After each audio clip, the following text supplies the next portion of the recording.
Então, vamos lá. Aí eu vou trazer rapidinho para vocês aqui, e eu tirei mesmo da David Wilcock, desculpa aí, mas foi desse jeito, porque foi rápido, tá? E aí ele traz algumas passagens, né, aqui do livro sagrado hindu, que diz o seguinte: o grande deus Mahadeva aspira tanto prana quanto apana, as duas principais 5 respirações vitais, fechando a boca apropriadamente e lançando olhares para todos os lados, mostrando-se. O que ele quer dizer, a gente sabe que todos esses livros sagrados são figurativos, né, escritos em código. O que dá para concluir aí é que está falando do sol, como se o sol desse aquela respirada profunda e soltasse aquele jato do flash, aquela explosão solar que a gente vê de vez em quando acontecer. Claro que numa escala bem menor, a gente tem visto aí essas tempestades geomagnéticas, mas é absolutamente isso que ele diz com relação ao que está de forma figurativa aí no livro sagrado. E aí, segundo, né, Mahadeva, esse brilho ele é tão intenso que ele brilha mais do que 1000 sóis.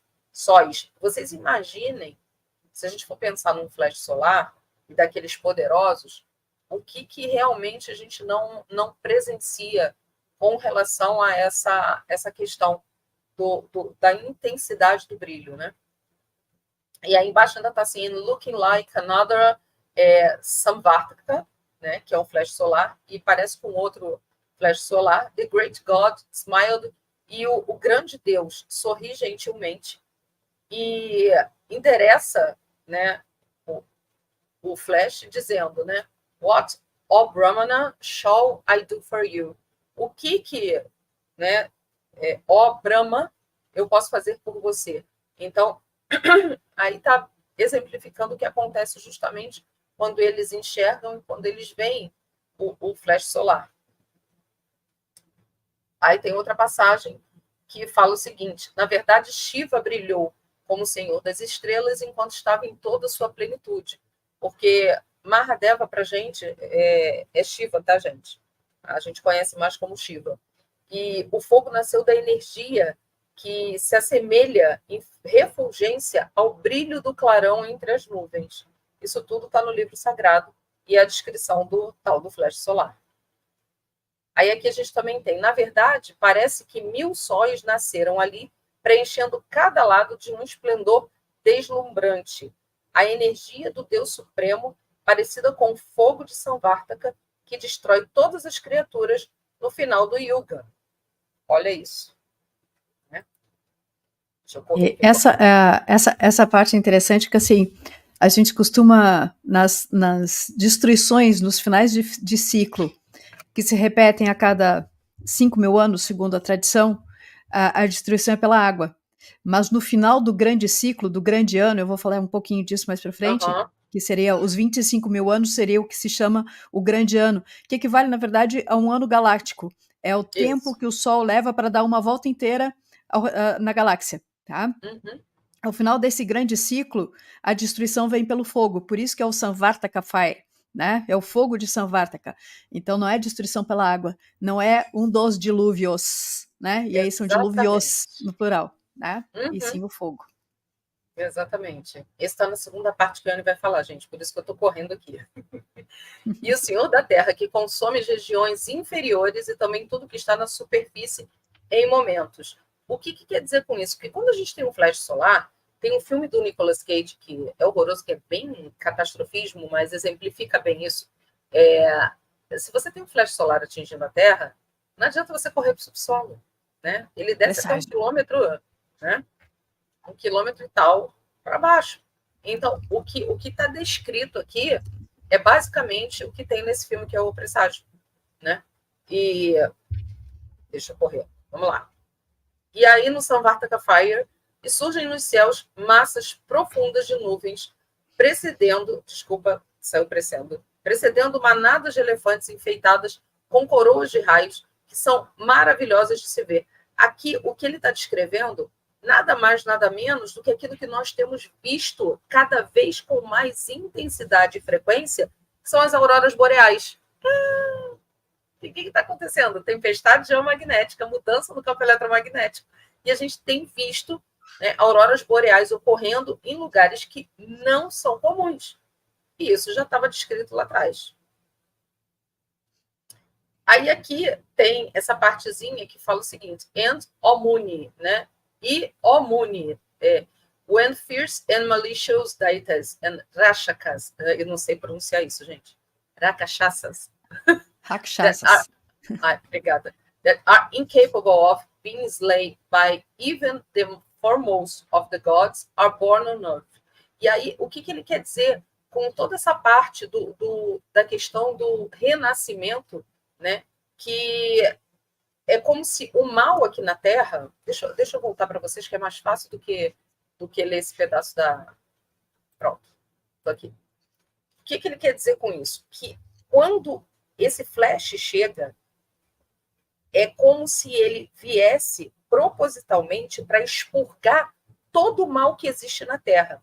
Onde os seres que são seres de luz, as pessoas boas, quando a gente fala de dualidade, elas conseguem fazer essa transposição, né, do corpo com relação ao que a gente está vendo aqui, do corpo de carbono para o cristalino, né, conseguem fazer essa passagem e ficam, e aqueles que são maus não conseguem e são expurgados através do fogo que vem dos céus. E é basicamente, o final é justamente assim, figurativamente falando, eles são expurgados através de não conseguir fazer essa transmutação, porque são maus. Né? É explicado dentro da dualidade, porque, óbvio, está no livro sagrado, então é a forma que eles têm de explicar e exemplificar isso. E a gente vai falar um pouquinho agora da questão das profecias zoroástricas, onde... Vou colocar aqui já numa mais para frente, tá? Para vocês entenderem, porque basicamente nós temos a semelhança dos dois livros sagrados em tudo que eles falam. E aí eu trouxe uns slides, só para complementar o que não tinha ali no hinduísmo, e para acelerar também, que a Anne tem muita coisa para mostrar aqui. Então, peraí. Pronto. Aí eu coloco esses aqui para vocês. Aí aqui dentro das profecias zoroástricas, né, a gente tem as profecias futuras, porque eu peguei a de passado ali e a futura aqui da zoroástrica para a gente poder seguir em frente. As expectativas futuras foram fixadas nesta terra amada e familiar, e nela, né, restaurado a esta perfeição original, gente, desculpa os erros de português que eu estava digitando correndo, que o reino de Ahura Mazda virá. Então, o que diz é que toda a Terra vai ser transmutada e a gente vai ter uma mudança de frequência onde o amor vai imperar, né? Onde toda essa parte que a gente fala da gratidão, da mudança de terceira para quinta dimensão, isso está escrito lá atrás, né? Com relação a todas essas atualizações que o humano daquela época iria sofrer. Né? E aqui tem o seguinte, a mensagem fundamental dessas profecias, né, é que o triunfo dos deuses, né, de Deus, virá, né, quando quando o mal será progressivamente, né, enfraquecido através dos esforços conjuntos. Olha isso. E as virtudes humanas, como justiça, fé, liberdade, né, alegria, felicidade, vão crescer, né, através do mundo, vão aumentar através do mundo. And vices such as, e também coisas como tirania, né, inimizades, enmity, está faltando alguma palavra aqui, heresias, injustiças, vão sumir. Então, a gente vê... Deixa eu ver se tem mais alguma coisa. Tem. E a gente vê, justamente, dentro dessas profecias futuras, quando acontece o flash solar, né, o dito flash solar, que vai haver uma mudança também de comportamento entre os povos. E a gente olha isso e fala assim, Gente, então a coisa já aconteceu lá atrás e vai acontecer de novo. Pois é, quando a gente fala de... Deixa eu voltar para cá, porque isso é interessante. Quando a gente fala de experienciação, fica muito claro que não experienciaram e não experimentaram só uma vez. Esse experimento humano aqui, dentro da minha cabecinha, acontece da seguinte forma: eles tentam uma, a coisa não dá certo, eles mudam alguma coisa, vão lá e tentam duas, até que a coisa dê certo. Então, essa questão do cíclico e de experienciar e experimentar essas mudanças para ver se a gente sobe um degrauzinho na escala evolutiva, já vem acontecendo há milhares e milhares e milhares de anos atrás. E cada vez que vai se aprimorando isso, eu não sei se vocês pensam e corroboram da mesma noção que eu, a gente vai conseguindo consertar mais pontos, né? Quando... Aí Cláudia nem fala. Eu tô desse jeito também, tá? Fala para mim, quando vocês leem isso, porque eu tive contato, uma coisa é você sabe da religião hindu, né? Você sabe da questão do assim falou Zaratustra, como a Anne falou, das profecias zoroástricas. Já tinha visto, assim, en passant, por cima, eu não tinha me aprofundado nisso. Quando você começa a ler, gente, aí você vai lá e pega e você fala assim, nossa, eu estou lendo o que a gente está passando. Então, já ocorreu? Já fizeram um experimento? Né? Então, assim, não existe passado, presente e futuro, a gente está além tempo. Ok, mas já fizeram, sabe? E estão fazendo de novo. Ou seja, deu, né? Vamos ver se dessa vez a gente faz direitinho. De novo. Momento. Putz, né? Você olha aquilo, você fala, caramba, o povo assim já fez, gente. Sabe? O negócio já aconteceu lá atrás e a gente vai de novo nisso. Mas tudo bem, né? Então vamos lá. Por isso que ensinam a gente a meditar. Fica calmo, tranquilo. Agora vai. Nem com o pé na porta, mas agora vai, né? Por favor. Vou passar a palavra para a Anne. Vai lá, amiga. Toma que Então vamos lá. Vou trazer aqui a continuação disso que a Jenny está trazendo. Então, essas profecias, esse pensamento do zoroastrismo, né? O Zoroastro, esse conceito do Zaratustra, né? Que é o escatom. O que é o escatom? É o final dos tempos, tá? Então, imagina que ele vai quebrar... Hey! Hi, JP! Welcome! Oi, JP! Bem-vindo! Uma fala em inglês, outra fala em português. Beijo, Então, esse conceito que Zaratustra vai trazer é justamente uma quebra da roda de Sansara, da roda encarnacional. Ele diz que em algum momento isso vai se interromper. E aí ele vai se interromper e a gente vai subir um novo degrau. A Terra ela passa a ter uma nova dimensão, uma nova configuração. Tá? Então ele vai abolir essa ideologia de um ciclo cósmico e eterno retorno, né, que vai ser montado nesses arquétipos atemporais, ou seja, não tem tempo, não tem ontem, hoje, amanhã, é um eterno agora, é um eterno vir, é um eterno experienciar, tá? E ele traz a expectativa, até uma esperança desse escatom, né? Que é justamente essa interrupção.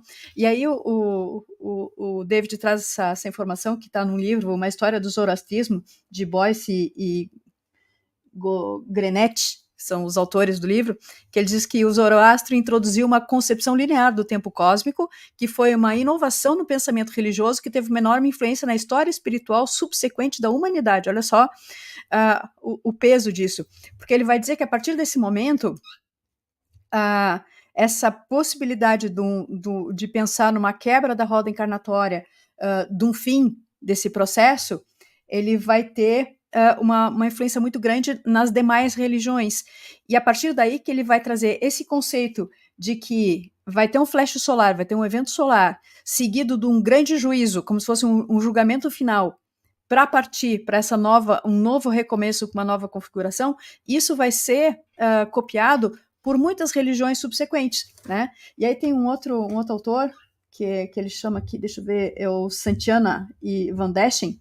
Eles afirmam que são 35 culturas ancestrais diferentes que falam no código de 25 mil anos, que a gente chama de grande ano, é considerado o grande ano, que é o ano galáctico, tá?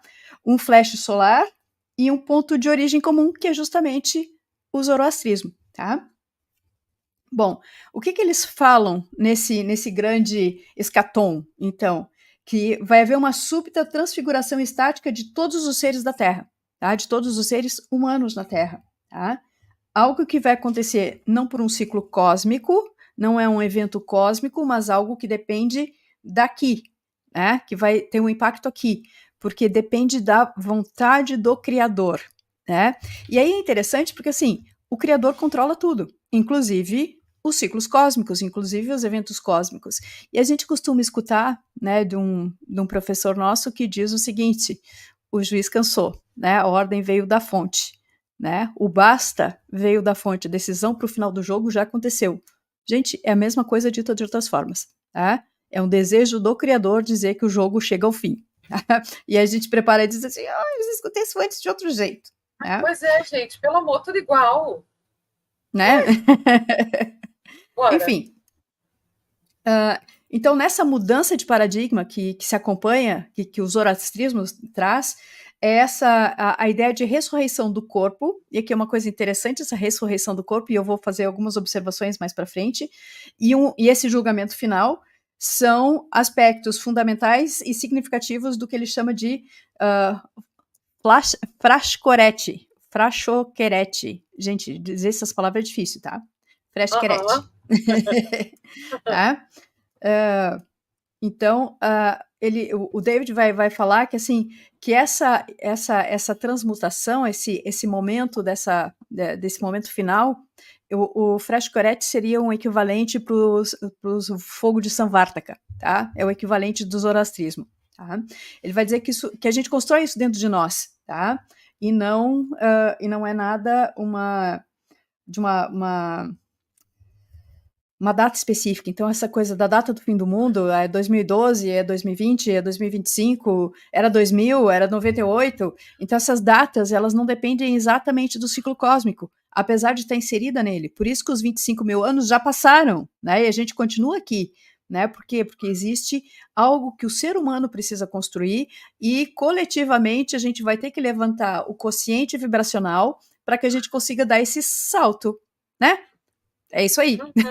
Simples assim. Então, por isso que a gente as duas coisas estão alinhadas. Uma mudança de data, sim, porque a gente precisa chegar no final do ciclo cósmico, associado com a vontade do Criador, mas também precisa ser algo que a humanidade está disposta, né? Algo que a gente precisa fazer. E isso nada mais é do que a modificação em nós mesmos, tá?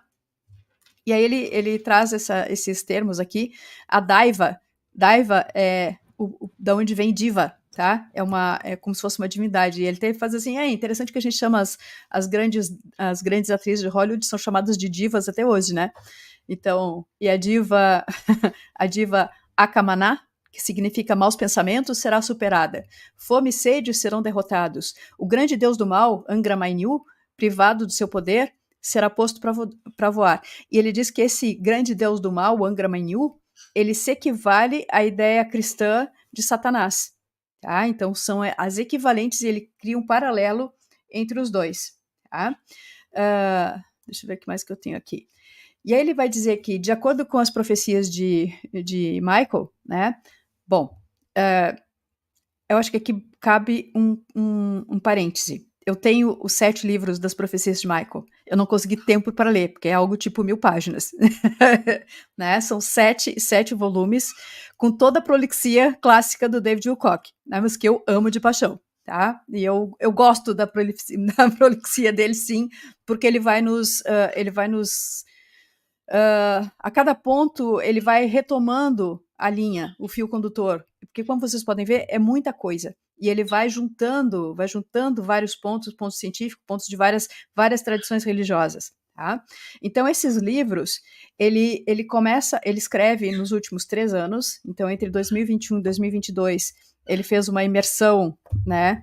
Ficou, depois da separação dele, e da bancarrota que ele entrou, ele se fecha em si mesmo e começa a trabalhar diretamente nas anotações dos sonhos dele. Então, desde 92, o Michael ele faz esse trabalho de anotar os sonhos que ele tem.